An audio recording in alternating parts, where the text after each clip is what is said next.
Welcome back students. आज हम करेंगे admission of A partner chapter के एक फुल फ्लेज एग्जाम्पल, जो कि थोड़ी सी डिफ़िकल्ट वन है। जो मैंने अभी तक आपको 2 एग्जांपल्स करवाई थी तो वो थोड़ी इजी थी। ठीक है, तो इसमें थोड़ी सी जो एडजस्टमेंट्स हैं वो थोड़ी सी डिफ़िकल्ट वन होगी, जो कि आपको समझनी बहुत ज़रूरी है। ठीक है जी, तो क्वेश्चन देखते हैं पहले कि क्वेश्चन की क्या डिमांड है, तो उसके बाद देखेंगे कि हमने इसकी एडजस्टमेंट्स कैसे करनी है। ठीक है जी, so firstly following is the balance sheet of Subhash and Asha as at 31st March 2019 and उनकी प्रॉफिट शेयरिंग रेशियो है 3:2। ठीक है जी, अब आपको लाइबिलिटी साइड में क्या दिया है, बैलेंस शीट गिवन है आपको, तो आपको दी हुई है इस साइड में creditors, employees provident fund, general reserve, workman compensation reserve और कैपिटल अकाउंट्स। ठीक है, एम्प्लॉयमेंट प्रोविडेंट फंड क्या होता है, जो एम्प्लॉयज़ के बेनिफिट के लिए हमने एक फंड सेट असाइड रखा होता है उनके बेनिफिट के लिए, वो है।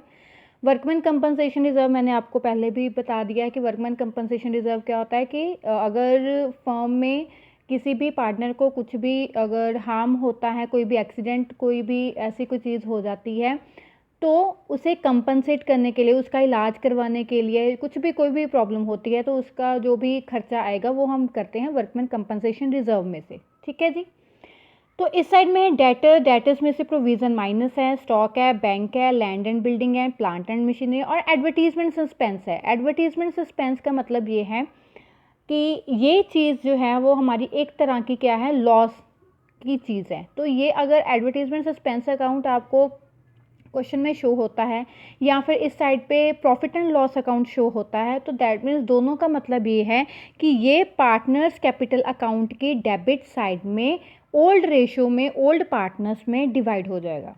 कहाँ पर? पार्टनर्स कैपिटल अकाउंट की डेबिट साइड में ओल्ड पार्टनर्स में ओल्ड रेशियो में डिस्ट्रीब्यूट हो जाएगा। ठीक है जी, तो अब देखते हैं कि क्वेश्चन क्या है आगे।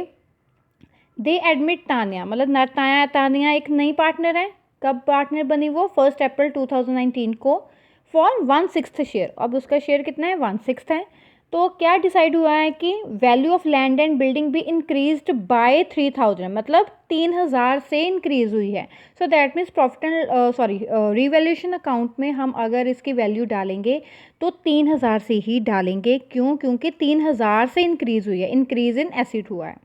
आगे है value of stock increased by 2500, stock 2500 से इंक्रीज हुआ है। प्रोविजन फॉर डाउटफुल डेट्स भी इंक्रीज्ड बाय 1500, ये हमारी लाइबिलिटी इंक्रीज हुई है। प्रोविजन फॉर डाउटफुल डेट हमारी क्या होती है? लाइबिलिटी होती है, तो ये लाइबिलिटी 1500 से इंक्रीज हुई है। ये पॉइंट समझना बहुत ज़रूरी है, ध्यान से सुनना इसे। अब bill of exchange, bill of exchange हम कब बनाते हैं? जब हम क्या कहते हैं, क्रेडिट पर चीज़ें देते हैं, है ना, कि फ्यूचर में हम इतनी तारीख को आपको पेमेंट कर देंगे। आपने बिल ऑफ एक्सचेंज चैप्टर किया है +1 में। बिल ऑफ एक्सचेंज का मतलब क्या होता है कि हम जब अपने जो भी हमारे पास कोई ग्राहक आता है तो उसे हम अपनी जो चीज़ें हैं वो बेचते हैं और उससे पैसे नहीं लेते, उसे हम क्या बना के दे देते हैं? बिल बना के दे देते हैं कि 3 महीने तक हम आपसे पेमेंट लेंगे, 4 महीने तक हम आपसे पेमेंट लेंगे। ठीक है, तो बिल बनाते हैं। तो ऐसा ही एक बिल ऑफ एक्सचेंज बनाया है 10,000 का, which was previously discounted with the banker. ये कि बैंक से जो पर्सन था जिसने पेमेंट करनी थी उसने डिस्काउंट करवा लिया बैंक से, पर बाद में क्या हुआ कि वो डिसऑनर हो गया। डिसऑनर मतलब वो कैंसिल हो गया, डिसऑनर होना मतलब कैंसिल हो गया, और अभी तक उसकी एंट्री पास नहीं हुई है डिसऑनर की। तो इसका मतलब ये है कि पहले जब उसने बैंकर से पैसे निकलवा लिए, मतलब पैसे दे दिए बैंकर को, सो यहाँ पर क्या हुआ था कि 10,000 से जो हमारे डेटर्स थे वो डिक्रीज़ हो गए थे। ठीक है, डिक्रीज़ हो गए थे और हमारे पास कैश की पेमेंट आ गई थी।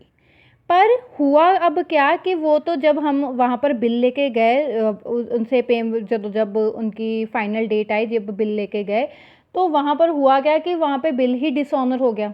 ठीक है, तो अब आप इसकी एंट्री क्या करोगे? जब बिल ऑफ एक्सचेंज की एंट्री आएगी कि अगर बिल ऑफ एक्सचेंज दिया था और डिसऑनर हो गया और एंट्री नहीं पास हुई, इसका मतलब ये है कि जो पहले हमारे डेटर्स डिक्रीज़ हुए थे, अब हमने डेटर्स को क्या कर देना है? रिवर्स। डेटर्स में ये अमाउंट क्या हो जाएगी? प्लस हो जाएगी, और कैश में से इसकी अमाउंट माइनस हो जाएगी। हमने जब डिस्काउंट करवा लिया था बैंकर से अपना चेक, तो इसका मतलब ये था कि हमारे पास कैश आ गया था और हमारे डेटर्स जो थे वो डिक्रीज़ हो गए थे। पर अब जब डिसऑनर हो गया, तो अगर जब डिसऑनर हो जाती है कोई भी चीज़, तो उसकी एंट्री क्या हो जाती है, रिवर्स हो जाती है। इसका मतलब ये कि हमारे अब डेटर्स डिक्रीज हैं, हमारे अभी भी डेटर्स उतने ही हैं, तो हमने अपने डेटर्स को 10,000 से इंक्रीज़ कर लिया, और जो कैश हमने लिया था वो तो हमारा कैश था ही नहीं, तो वो उसे हमें वापस करना पड़ा, तो कैश हमने कर दिया कैश में से माइनस। ठीक है जी। नेक्स्ट है liability against workman compensation reserve was determined at 20,000। यहाँ पर देखिए कि हमारे पास वर्कमैन कंपनसेशन रिजर्व हमारे पास 15,000 का है, और क्लेम आ रहा है हमारे पास 20,000 का। आपके पास 15,000 रुपये हैं किसी को पे करने के लिए, लेकिन आपको अब 20,000 उसे पे करने पड़ रहे हैं, कि मतलब मान लो कि उन्होंने सोचा था कि 15,000 तक अगर किसी को कोई भी चोट पहुंचती है हमारी फर्म में, तो 15,000 तक हम खर्चा कर सकते हैं। पर अब हुआ गया, मेजर एक्सीडेंट हो गया और उसके साथ 20,000 का खर्चा है, तो दैट मीन्स 5,000 से ये चीज़ क्या हो गई, इंक्रीज़ हो गई। तो दैट मीन्स आपकी 5,000 से लाइबिलिटी क्या हो गई, इंक्रीज़ हो गई। तो ये हमारा जाएगा रीवैल्यूएशन अकाउंट में। ठीक है। तानिया गुडविल लेके आ रही है 10,000, और तानिया कैपिटल लेके आ रही है 15,000। ठीक है जी, समझ आ गया, ये तो पॉइंट इजी था। चलो अब हम बनाते हैं revaluation account, partners capital and balance sheet. ठीक है जी। सबसे पहले जब हमने रिवैल्यूएशन अकाउंट बनाना है, तो देखते हैं यहाँ पर रिवैल्यूएशन की वैल्यूज़ क्या थी। सबसे पहले था कि लैंड एंड बिल्डिंग इंक्रीज़ हुई है 3,000 से। हमारा रिवैल्यूएशन अकाउंट अगर एसेट इंक्रीज़ होता है, तो हम उसे लिखते हैं क्रेडिट साइड पे, बाय लैंड एंड बिल्डिंग कितनी अमाउंट से इंक्रीज़ हो रही है, 3,000 से इंक्रीज़ हो रही है। ठीक है। उसके बाद स्टॉक इंक्रीज़ हो रहा है 2,500 से, बाय स्टॉक 2,500। ठीक है। प्रोविज़न इंक्रीज़ हो रही है 1,500 से। प्रोविज़न हमारी लाइबिलिटी है, increase in liability debit side, to provision for bad debts कितने से, 1,500 से। ठीक है। उसके बाद बिल ऑफ एक्सचेंज, ये हमारा यहाँ पर नहीं आएगा, ये हमारा सीधा बैलेंस शीट में जाएगा। लाइबिलिटी 5,000 की यहाँ बनी थी, तो यहाँ पर हम लिख देंगे टू वर्कमैन कंपनसेशन क्लेम, कितने से बड़ा है हमारा क्लेम, 5,000 से बड़ा है। ठीक है जी। अब हम इनका कर लेंगे टोटल, क्योंकि हमारी सिर्फ रिवैल्यूएशन में यही चीज़ें जानी थी। हमारी ये साइड इंक्रीज ज़्यादा आ रही है, मतलब ये हमारी आ रही है 6,500, और ये हमारी आ रही है 5,500। सो डैट मीन्स 1,000 से ये कम है। यहाँ पर हमें प्रॉफिट नहीं, हमें क्या हो रहा है, लॉस हो रहा है। बाय लॉस ट्रांसफर्ड किसे किसे करोगे, सुभाष को और आशा को, कितना, 1,000। ये किस रेशियो में आप डिस्ट्रीब्यूट करोगे, 3:2 में। दैट मीन्स अगर मान लो 1,000 इंटू 3/5 और 1,000 इंटू 2/5, तो इसकी अमाउंट आएगी 600 और इसकी आ गई 400। ठीक है जी। अब पार्टनर्स कैपिटल अकाउंट, तो सबसे पहले हम इसमें क्या डालते हैं, इनके कैपिटल अकाउंट्स का बैलेंस। तो बाय बैलेंस ब्रॉट डाउन, इनकी कैपिटल सुभाष की है 15,000 और आशा की है 10,000। चलो लॉस पहले ट्रांसफ़र कर लें, यहाँ पर टू रीवैल्यूएशन लॉस। अगर प्रॉफिट होता तो हम किस साइड में डालते, क्रेडिट साइड में। अभी लॉस है तो डेबिट साइड में, 600 एंड 400। ठीक है। नया पार्टनर भी कैपिटल लेके आ रहा है, तानिया कैपिटल लेके आ रही है कितनी, 15,000 की। यहाँ पर आ जाएगा बाय कैश लिखोगे या बैंक, देखो क्वेश्चन में बैंक है ना, दैट मीन्स हम यहाँ पर भी कैश नहीं, हम यहाँ पर लिखेंगे बैंक। अगर कैश बैलेंस और बैंक बैलेंस दोनों गिवन है, तो आप चाहे कैश लिख लो चाहे बैंक लिख लो, आपकी चॉइस है। अगर कैश नहीं गिवन है, सिर्फ बैंक है, तो आप बैंक लिखोगे। अगर बैंक नहीं सिर्फ कैश है, तो फिर आप कैश लिखोगे। ठीक है। तो जो मतलब क्वेश्चन में गिवन है वही आप यहाँ पर भी लिखोगे। तो कितनी लेके आ रही है वो, 15,000। ठीक है जी। अब यहाँ पर मैंने कहा था एडवर्टीजमेंट सस्पेंस अकाउंट है, ये हमने डेबिट साइड में डिस्ट्रीब्यूट करना है टू एडवर्टीजमेंट सस्पेंस अकाउंट। कितनी अमाउंट है, 5,000 है। 5,000 हमने किस रेशियो में डिस्ट्रीब्यूट करना है, ओल्ड रेशियो कितनी है, 3:2। इनकी 3:2 करके हमारा इसका आ रहा है 3,000 और इसका आ रहा है 2,000। ठीक है जी। उसके बाद डेबिट साइड में हमारे पास एक जनरल रिजर्व पड़ा हुआ है 30,000 का। जनरल रिजर्व का हम क्या करते हैं, पार्टनर्स कैपिटल अकाउंट की क्रेडिट साइड में डिस्ट्रीब्यूट करते हैं। मतलब ये चीज़ें हमने डिस्ट्रीब्यूट करनी ही करनी है, ठीक है। क्वेश्चन में लिखा है चाहे नहीं लिखा, आपने ये चीज़ें डिस्ट्रीब्यूट करनी। जनरल रिजर्व अगर आपने क्वेश्चन में देख लिया जनरल रिजर्व है, दैट मीन्स वो जनरल रिजर्व डिस्ट्रीब्यूट करना ही करना है। यहाँ पर एडवर्टीजमेंट सस्पेंस है तो मतलब करना ही करना है।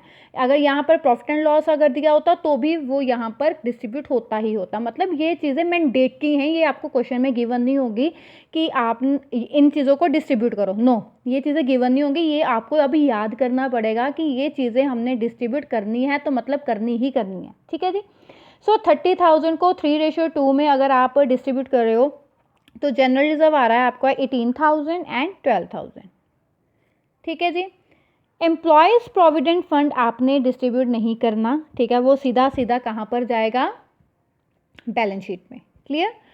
सो नेक्स्ट आ गया, अब आपको सारी चीज़ें आपने डिस्ट्रीब्यूट कर दी। सॉरी, एक चीज़ रह गई, दैट इज़ नए पार्टनर की goodwill. So by premium for goodwill. अब यहाँ पर देखो, हमें ओल्ड रेशो गिवन है, हमें नए पार्टनर का शेयर गिवन है, बट हमें न्यू रेशो नहीं गिवन। सो हम ओल्ड रेशो को ही क्या मान के चलेंगे, अपनी सेक्रीफाइसिंग रेशो। सो नया पार्टनर जो है वो गुडविल कितनी लेके आ रहा है अपनी 10,000। 10,000 को 3:2 में अगर मैं डिस्ट्रीब्यूट करती हूँ, सो प्रीमियम फॉर गुडविल मेरा इसका आ रहा है 6,000 एंड 4,000, ठीक है जी। हमेशा याद रखना, अगर क्वेश्चन में न्यू रेशो गिवन नहीं है तो आप ओल्ड को ही अपनी सेक्रीफाइसिंग रेशो मानोगे, कैलकुलेशन करनी नहीं बैठोगे वहाँ पे, ठीक है। सो यहाँ पर अब टोटल कर लेते हैं। क्रेडिट साइड का इसका टोटल आया है 39,000, नेक्स्ट का आया है 26,000 और नेक्स्ट का आया है 15,000। सो यहाँ पर बैलेंस अगर टू बैलेंस कैरी डाउन करें, इसका तो सीधा सीधा 15,000 आ गया सी का, ठीक है। 39,000 में से इसे माइनस किया तो इसका आया 35,400 और 23,600, ठीक है जी। 39,000, 26,000 एंड 15,000। अब यहाँ पर ये कैपिटल अकाउंट्स क्या हो जाएंगे बैलेंस शीट में ट्रांसफ़र। कैपिटल अकाउंट्स किसका, सुभाष का, आशा का और तान्या का, तीनों का प्लस कर लो। 35,400, 23,600 एंड 15,000, तीनों को प्लस करो, यहाँ पर आ गया 74,000, ठीक है। तो बैलेंस शीट में अभी क्रेडिटर्स जो थे वो हमारे कोई कुछ इंक्रीज डिक्रीज हुए नहीं हुए, तो मतलब क्रेडिटर्स 10,000 थे तो क्रेडिटर्स अभी भी 10,000 ही हैं, क्रेडिटर्स 10,000, ठीक है। एम्प्लॉय प्रोविडेंट फंड हमने नहीं छेड़ा, वो भी ऐसे ही पड़ा हुआ है, वो 8,000 आ गया। जनरल रिजर्व हमने ऑलरेडी डिस्ट्रीब्यूट कर दिया है, वो भी ख़त्म हो गया।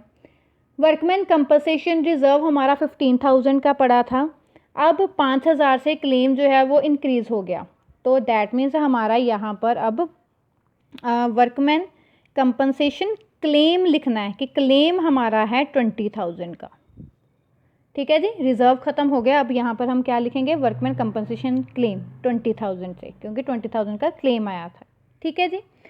अब डेबिट साइड होगी सारी, कैपिटल अकाउंट्स भी हमने दे दिए थे। अब आ गई क्रेडिट साइड, डेटर्स में मैंने आपको क्या कहा था कि 22,000 के ये हैं और यहाँ पर 10,000 के हमने इंक्रीज़ करने हैं, तो 22,000 प्लस 10,000 कितने हो गए, 32,000 माइनस प्रोविज़न। अब प्रोविज़न देखो, प्रोविज़न हमारी पहले कितनी थी, 1,000 की, अब उसने कहा कि 1,500 से इंक्रीज़ कर दो, तो दैट मीन्स 1,000 प्लस 1,500 कितनी हो गई, 2,500। तो प्रोविज़न हम यहाँ पर कितनी माइनस करेंगे, 2,500, तो इसका आंसर आ गया 29,500, ठीक है।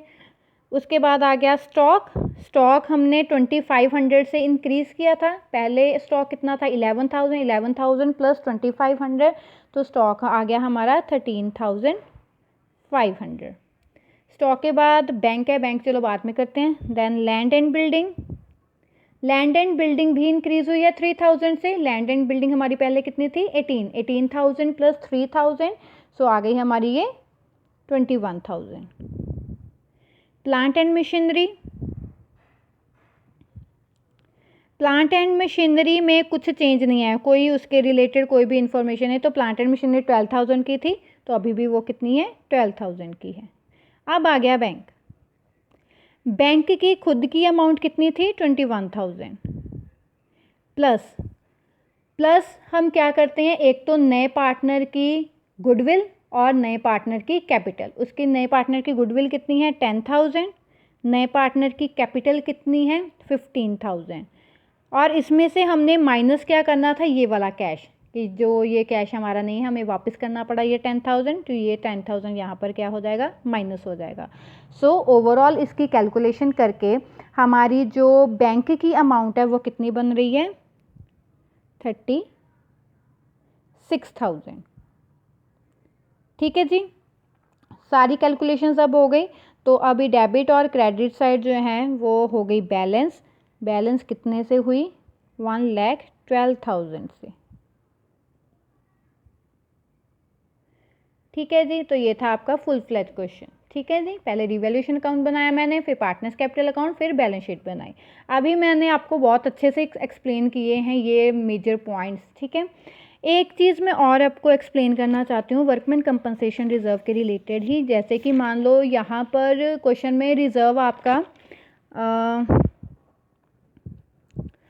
15,000 था।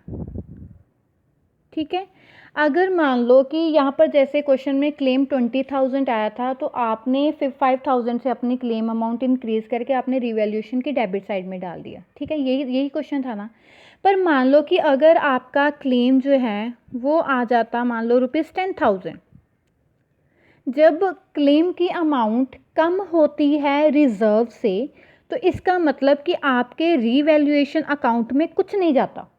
क्यों? क्योंकि आपने जितने पैसे सेट असाइड रखे थे उससे कम क्लेम आया है। ठीक है, तो जब रिजर्व ज़्यादा हो और क्लेम कम हो, तो आपने क्या करना है, दोनों को माइनस, मतलब 15,000 में से 10,000 माइनस किए तो आपके पास कितना बचा, ये 5,000 बचा। तो ये 5,000 कहाँ जाना था, आपका पार्टनर्स कैपिटल अकाउंट की क्रेडिट साइड में, और ये डिस्ट्रीब्यूट हो जाता among the old partners in old ratio. ठीक है जी, हमेशा याद रखना दोनों में से कोई भी चीज़ आ सकती है। ठीक है, ऐसा भी हो सकता है कि आपके जितने भी वर्कमैन कंपनसेशन क्लेम के जितने भी केसेस हैं ना, वो सारे के सारे इंपॉर्टेंट है। मतलब क्वेश्चन में वो कुछ भी आ सकता है उनमें से, चाहे रिजर्व आपको नहीं दिया लेकिन सिर्फ क्लेम दिया है, वो भी आ सकता है। ऐसा भी आ सकता है कि 15,000 रिजर्व है और क्लेम कम आ गया। ऐसा भी हो सकता है जो अभी क्वेश्चन करके हटें कि रिजर्व इतना है और क्लेम ज़्यादा आ गया। ठीक है, तो ये अगर आपका रिजर्व ज़्यादा है और क्लेम कम है, तो दैट मीन्स आपको दोनों को माइनस करके पार्टनर्स कैपिटल अकाउंट में डिस्ट्रीब्यूट कर देना है, आपने रिवैल्यूएशन अकाउंट में कुछ नहीं डालना। ठीक है, क्लियर, समझ आ गया ये पॉइंट।